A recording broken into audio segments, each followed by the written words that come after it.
Hello student, तो कैसे हैं आप? उम्मीद है कि आप सब बहुत ही अच्छे होंगे और अच्छे से अपना पढ़ाई-लिखाई कर रहे होंगे। तो आज इस वीडियो में देखने वाले हैं क्लास 10th के जो भी इम्पोर्टेंट क्वेश्चन है हिंदी का, उसको हम आज कवर करने वाले हैं। इसमें हम फर्स्ट चैप्टर को कवर करेंगे, ठीक है? उसका नाम क्या है? श्रम विभाजन और जाति प्रथा, जो कि गोधूली से हमने लिया है और इसका लेखक कौन है? भीमराव अम्बेडकर। और यह है क्या? तो एक भाषण है। इससे हम 18 क्वेश्चन लाए हैं, जो कि क्या है? सारे के सारे प्रीवियस ईयर क्वेश्चन है।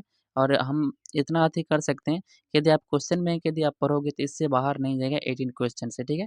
तो क्वेश्चन बैंक से यदि आप पढ़ोगे तो वहाँ पे देखोगे क्वेश्चन रिपीट भी होता है, तो इसलिए क्वेश्चन बैंक पढ़ना इम्पोर्टेंट है, ठीक है? तो यदि क्वेश्चन को आप शुरू से लेकर लास्ट तक वीडियो वॉच करते हो, तो 1 से 2 क्वेश्चन आपको यहाँ से देखने के लिए बोर्ड एग्जाम में मिल जाएगा। तो वीडियो को शुरू से लेके लास्ट तक वॉच कीजिए, मात्र 18 ही क्वेश्चन है और इससे 1-2 नंबर क्वेश्चन आपको आ जाएगा। तो चलते हैं हम क्वेश्चन को सॉल्व करने के लिए। तो फर्स्ट नंबर का क्वेश्चन है हमारे पास, the caste in India their mechanism किसकी रचना है? 2025 में पूछा गया है। बोल रहे हैं महात्मा गांधी, भीमराव अम्बेडकर, अमरकांत या फिर गुणाकर मूले। तो किसका लिखा किसने लिखा है? लिखा है डॉक्टर भीमराव अम्बेडकर ने लिखा है, ठीक है? ऑप्शन आपके पास क्या हो जाएगा? बी राइट आंसर हो जाएगा, ठीक है? चलते हैं क्वेश्चन नंबर सेकंड की तरफ। तो सेकंड क्वेश्चन है आपके पास, बाबा साहब भीमराव अम्बेडकर का जन्म किस परिवार में हुआ था? पुरोहित परिवार में, कुलीन परिवार में, दलित परिवार में या राज परिवार में? तो अम्बेडकर साहब का जो जन्म हुआ था, किस परिवार में हुआ था? तो वो था दलित परिवार में, ठीक है? ऑप्शन आपके पास क्या हो जाएगा? सी राइट हो जाएगा। और यहाँ पे देख सकते हो प्रीवियस से पढ़ना क्यों ज़रूरी है? क्योंकि क्वेश्चन यहाँ पे रिपीट होता है। देखिए 2023 में तो पूछा गया है, लेकिन 2 साल गैप करके 2025 में फिर से पूछ दिया गया है, ठीक है? तो क्वेश्चन रिपीट होते रहता है, इसलिए क्वेश्चन बैंक पढ़ना मोस्ट इम्पोर्टेंट है यदि, ठीक है? तो जितना पढ़ाई आपके लिए सिलेबस ज़रूरी है, उससे कहीं ज़्यादा ज़रूरी क्या है? क्वेश्चन बैंक पढ़ना। यदि क्वेश्चन बैंक पढ़ोगे तो यहाँ से ये भी पता चलेगा कि किस किस टॉपिक से एग्ज़ाम में क्वेश्चन आता है और कौन-कौन से टॉपिक इम्पोर्टेंट है आपके लिए, ठीक है? तो चलते हैं क्वेश्चन नंबर थर्ड की तरफ। तो क्वेश्चन नंबर थर्ड है आपके पास, भीमराव अम्बेडकर किनके प्रोत्साहन पर उच्च शिक्षा के लिए लंदन और अमेरिका गए थे, ठीक है? तो यहाँ देखिए 2025 में भी और 24 में, एक ही साल के अंतर में 24 में तो पूछा ही गया था, फिर 25 में भी पूछ दिया, ठीक है? तो क्वेश्चन बैंक इसलिए पढ़ना जरूरी है। तो यहाँ पे देखिए ऑप्शन है आपके पास, ग्वालियर नरेश, उसके बाद सिंधिया नरेश, फिर उसके बाद बोल रहा है मेवाड़ नरेश, फिर बड़ौदा नरेश। तो किसके प्रोत्साहन पे पढ़ने के लिए लंदन और अमेरिका गए थे? तो बड़ौदा नरेश के प्रोत्साहन पे, ठीक है? ऑप्शन आपके पास क्या हो जाएगा? डी हो जाएगा, ठीक है? चलते हैं क्वेश्चन नंबर 4 की तरफ। तो क्वेश्चन नंबर 4 है आपके पास, द अनटचेबल्स किसकी रचना है, ठीक है? तो ये आपको याद करना पड़ेगा। महात्मा गांधी, यतीन्द्र मिश्रा, भीमराव अम्बेडकर या फिर रामविलास। तो किसका ये मतलब किसने लिखा है? तो भीमराव अम्बेडकर ने लिखा है, ठीक है? The untouchables. तो ऑप्शन आपके पास क्या हो जाएगा? सी राइट आंसर हो जाएगा। चलते हैं क्वेश्चन नंबर 5 की तरफ। तो क्वेश्चन नंबर 5 है आपके पास, किसे बाबा साहब के नाम से जाना जाता है? बाबा साहब के नाम से किसे जानते हैं? हजारी प्रसाद द्विवेदी को जानते हैं सर, उसके बाद अम्बेडकर साहब को, अमरकांत को, रामविलास शर्मा को। तो किसे जानते हैं बाबा साहब के नाम से? डॉक्टर भीमराव अम्बेडकर को, ठीक है? ऑप्शन आपके पास क्या हो जाएगा? बी राइट आंसर हो जाएगा। चलते हैं क्वेश्चन नंबर 6 की तरफ। तो क्वेश्चन नंबर 6 है आपके पास, श्रम विभाजन और जाति प्रथा शीर्षक पाठ के लेखक का नाम क्या है? 2020 में पूछा गया था, फिर 23 में 3 साल गैप करके पूछ दिया गया, ठीक है? तो पाठ के लेखक कौन है? भीमराव अम्बेडकर है, मैक्स मुलर है, अशोक वाजपेयी है, विनोद कुमार शुक्ल है। विनोद कुमार शुक्ल क्या लिखे हैं? तो मछली कहानी को लिखा है, ठीक है? तो फिलहाल इसका आंसर हमारा क्या हो जाएगा? ए हो जाएगा, डॉक्टर भीमराव अम्बेडकर। ऑप्शन आपके पास ए क्या हो जाएगा? राइट हो जाएगा। चलते हैं क्वेश्चन नंबर 7 की तरफ। क्वेश्चन नंबर 7 है आपके पास, भीमराव अम्बेडकर के चिंतन एवं रचनात्मकता के प्रेरक व्यक्ति कौन थे? 2023 में पूछा गया है। बुद्ध, कबीर, ज्योतिबा फुले, इनमें से सभी। तो इनमें से हम सभी को टिक करेंगे, ठीक है? ऑप्शन आपके पास क्या हो जाएगा? डी राइट हो जाएगा। चलते हैं क्वेश्चन नंबर 8 की तरफ। तो क्वेश्चन नंबर 8 है आपके पास, हो और सुधराज किसकी रचना है, ठीक है? अम्बेडकर का, अमरकांत का, महात्मा गांधी का, यतीन्द्र मिश्रा का। तो किसका रचना है? तो डॉक्टर भीमराव अम्बेडकर का हो और सुधराज। ऑप्शन आपके पास क्या हो जाएगा? ए राइट हो जाएगा। 2023 में पूछा गया, इसलिए क्या है? इंपॉर्टेंट है। तो क्वेश्चन नंबर 9 है हमारे पास, भारत में जाति प्रथा का मुख्य कारण क्या है? 2021 में पूछा गया है। बेरोजगारी, गरीबी, उद्योग धंधों में कमी या फिर अमीरी। तो सबसे बड़ा कारण क्या है? तो है गरीबी। ऑप्शन आपके पास क्या हो जाएगा? ए हो जाएगा राइट आंसर। अब चलते हैं क्वेश्चन नंबर 10 की तरफ। तो क्वेश्चन नंबर 10 है आपके पास, मानव मुक्ति के पौधा किसे कहा जाता है? 2021 में देखिए पूछा गया है। तो किसको कहा जाता है? नलिनी मुरलीधर शर्मा को, यतीन्द्र मिश्रा को, भीमराव अम्बेडकर को या फिर अमरकांत को किसे कहा जाता है? तो भीमराव अम्बेडकर को। ऑप्शन आपके पास क्या हो जाएगा? सी राइट हो जाएगा। चलते हैं क्वेश्चन नंबर 11 की तरफ। तो क्वेश्चन नंबर 11 है हमारे पास, जाति प्रथा स्वाभाविक विभाजन नहीं है क्यों?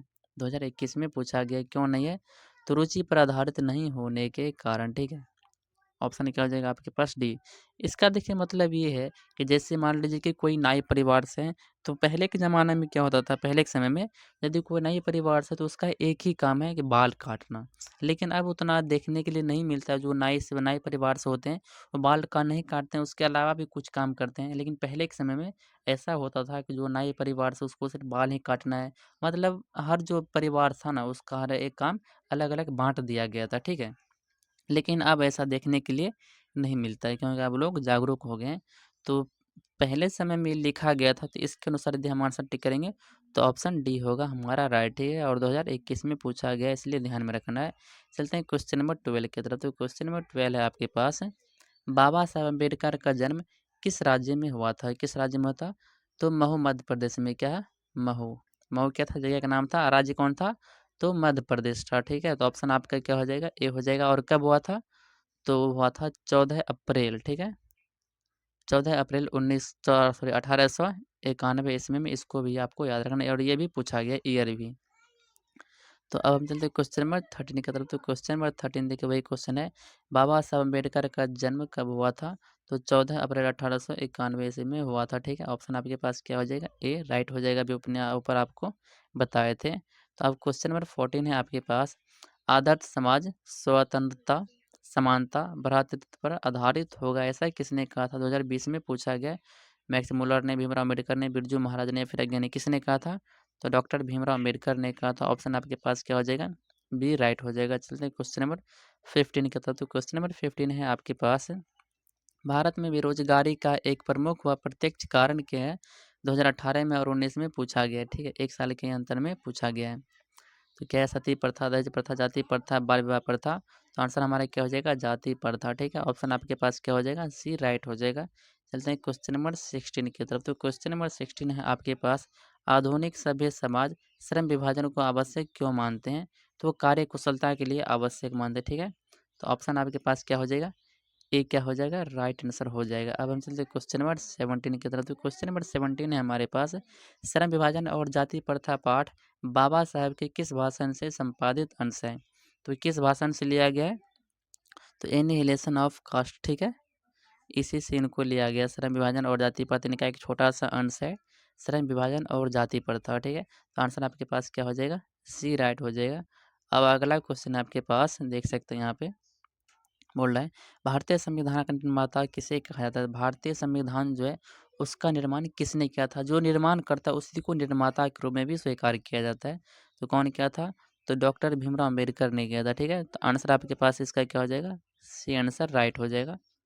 तो यहाँ पे हमने 18 क्वेश्चन किए हैं जो कि सारे के सारे क्या है? PYQ है, ठीक है। सारे के सारे प्रीवियस ईयर क्वेश्चन है और यदि प्रीवियस ईयर क्वेश्चन पढ़ोगे तो यहाँ से आपको बाहर क्वेश्चन नहीं जाएगा। तो यहाँ से 1-2 क्वेश्चन आपके लिए रिपीट हो सकता है हिंदी में।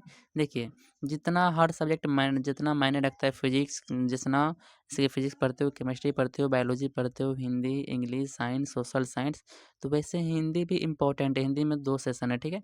2 बुक है, एक तो वर्णिका है, गोधूलिया और तीसरा क्या है? व्याकरण है। तीनों को यदि आप कंप्लीट कर लेते हो तो 100 नंबर का आता है। और हिंदी तो आप बचपन से पढ़ते पढ़ते आते हो, तो हिंदी में नंबर उठाने लायक हिंदी है। तो इसको थोड़ा अच्छे से स्टडी करो और इसमें नंबर बेहतर कर सकते हो। और जिसमें नंबर कम आएगा, ठीक है, मान लीजिए जिसका कोई किसी का संस्कृत कमज़ोर है, किसी का मैथ कमज़ोर है या किसी का साइंस कमज़ोर है, तो उसका हिंदी ठीक है। तो जिसमें नंबर आपका कम आएगा उसमें मेकअप कर सकते हो किससे? आप हिंदी से। क्या है कि हिंदी आप बचपन से पढ़ते हो। कभी-कभी बच्चा करता है क्या कि हिंदी हम बचपन से पढ़ते हैं तो इसलिए हिंदी पे उतना फ़ोकस करता नहीं और बाद में वह स्टूडेंट पछताता भी है, ठीक है। तो हर विषय को बराबर लेके चलना है, चाहे साइंस हो, सोशल साइंस हो, मैथ हो, संस्कृत हो या हिंदी हो, इंग्लिश हो, सबको बराबर लेके चलना है, ठीक है। क्या है कि वेटेज हर किसी का सेम ही रहता है, एग्जाम में सब 100-100 नंबर का रहता है।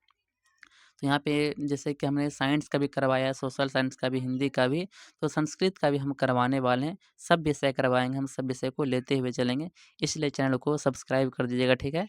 तो और दोस्तों में शेयर भी कर दीजिएगा। यदि वीडियो आपको अच्छा लगता है और इसमें आप कितना 18 क्वेश्चन हमने करवाया और 18 क्वेश्चन में आपने कितना क्वेश्चन सही किया, आप कमेंट में बताइएगा, ठीक है? हम आपका जवाब भी देंगे। जो डाउट हो आप कमेंट में बेझिझक पूछ सकते हो, ठीक है? हम उसका रिप्लाई देंगे। तो अगले क्वेश्चनों को लेके मिलते हैं अगले वीडियो में, तब तक के लिए धन्यवाद।